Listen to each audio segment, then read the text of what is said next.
సున్నా అనేది మన దేశంలో కనిపెట్టబడిందని పెద్ద ప్రచారం జరుగుతుంది. నాకు ఇంకో రకంగా అర్థమవుతుంది. మనం కనిపెట్టిందల్లా సున్నా అని.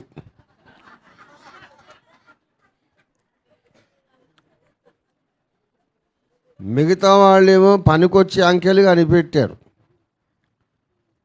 సున్నా అనేది మనమే కనిపెట్టామంటే మనం కనిపెట్టిందల్లా సున్నా. కుల వ్యవస్థ సున్నా, పునర్జన్మ సిద్ధాంతము సున్నా, రక్త ప్రోక్షణము లేకుండా మోక్షానికి వెళ్తాము అనే నమ్మకము సున్నా,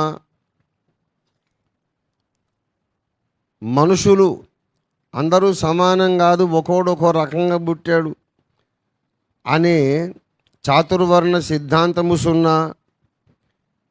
ఇంత గొప్ప సున్నాలు మనమే కనిపెట్టాము. ప్రియులారా, అసలైన సత్యము యేసును ఎరుగని ప్రతి సిద్ధాంతము సున్నా.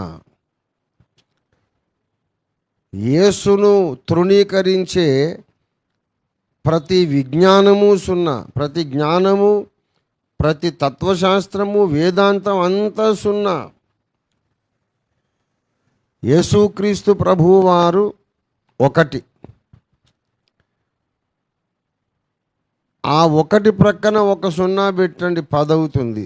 ఇంకో సున్నా పెట్టండి, 100 అవుతుంది. మళ్ళీ సున్నా పెట్టండి, 1000 అవుతుంది. ఎన్ని సున్నాలన్నా పెట్టండి, విలువ పెరుగుతుంది. ఎందుకు? ఒకటి ప్రక్కన ఉన్నందుకు. 1,00,000 సున్నాలు పెట్టండి,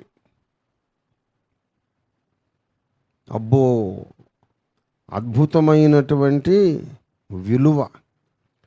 ఇన్ని సున్నాలు పెట్టిన తర్వాత ఈ సంఖ్యకు ఇంత విలువ ఉంది కదా, ఇంకా ఇదెందుకులే అని చెప్పి ఆ ఒకటి తీసేయండి. అప్పుడు మిగిలిన వాటన్నిటి విలువ ఏంటి? అది 10 సున్నాలైనా సున్నానే, 1000 సున్నాలైనా సున్నానే, 1,00,000 సున్నాలైనా సున్నానే. అలాగే మానవ జ్ఞానము, తత్వశాస్త్రము, నీతి క్రియలు, పుణ్యకార్యములు,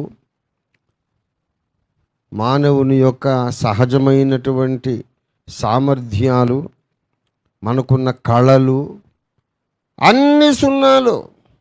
అవన్నిటికీ విలువ ఎప్పుడంటే యేసు అనే ఒకటి ప్రక్కన ఉన్నంతసేపు వాటికి విలువ. ఈ లోకంలోని సున్నాలకన్నిటికీ విలువనిచ్చే ఒకటి యేసయ్య. ఈ సున్నాలన్నీ బీకేస్తే యేసయ్యకి ఏం విలువ తగ్గదు, ఆయన ఎప్పుడూ అదే విలువ.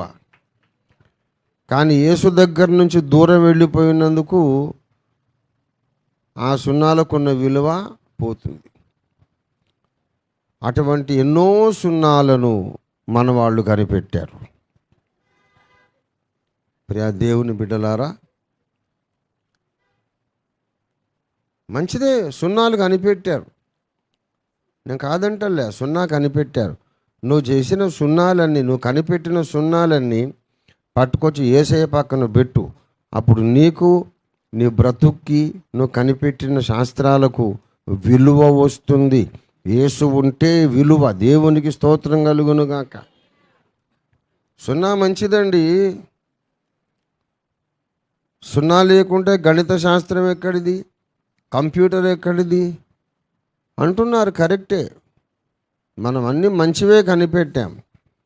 ఈ మంచి వాటన్నిటికీ కూడా విలువ రావాలంటే నజరేయుడని యేసును ముందు పెట్టుకొని అక్కడి నుంచి అన్ని శాస్త్రాలు, అన్ని కళలు, దేవభక్తి సాధనలు అన్నీ చెయ్యాలి.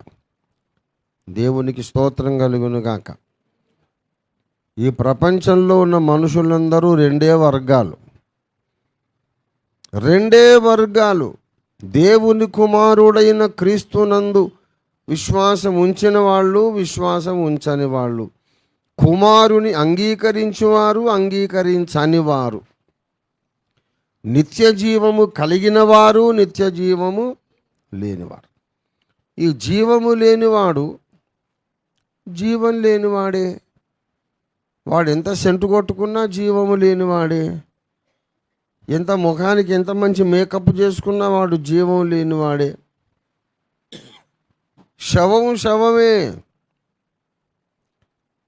శవానికి ఒక ట్యూబ్ మొత్తం అయిపోయేదాకా ఫెయిర్ అండ్ లవ్లీ క్రీమ్ రాస్తాము. దానికి ఏమన్నా విలువ వస్తుందా?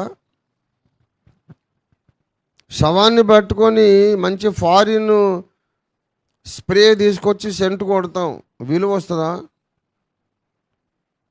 శవాన్ని పట్టుకొచ్చి మంచి టెరిబుల్ సూట్ తొడిగిస్తాము, పట్టు చీర కడతాం. ఆడవాళ్ళు ఆడ శవం అయితే పట్టు చీర కడతాం. శవానికి ఏమన్నా విలువ వస్తుందా? లోపల జీవమే లేనప్పుడు నువ్వు ఖరీదైన బట్టలు కట్టిన శవమే, నీవెంత అందమైన మేకప్లు చేసిన శవమే. శవం శవమే. జీవము లేనివాడు ఎంత సాధన చేసినా శవమే.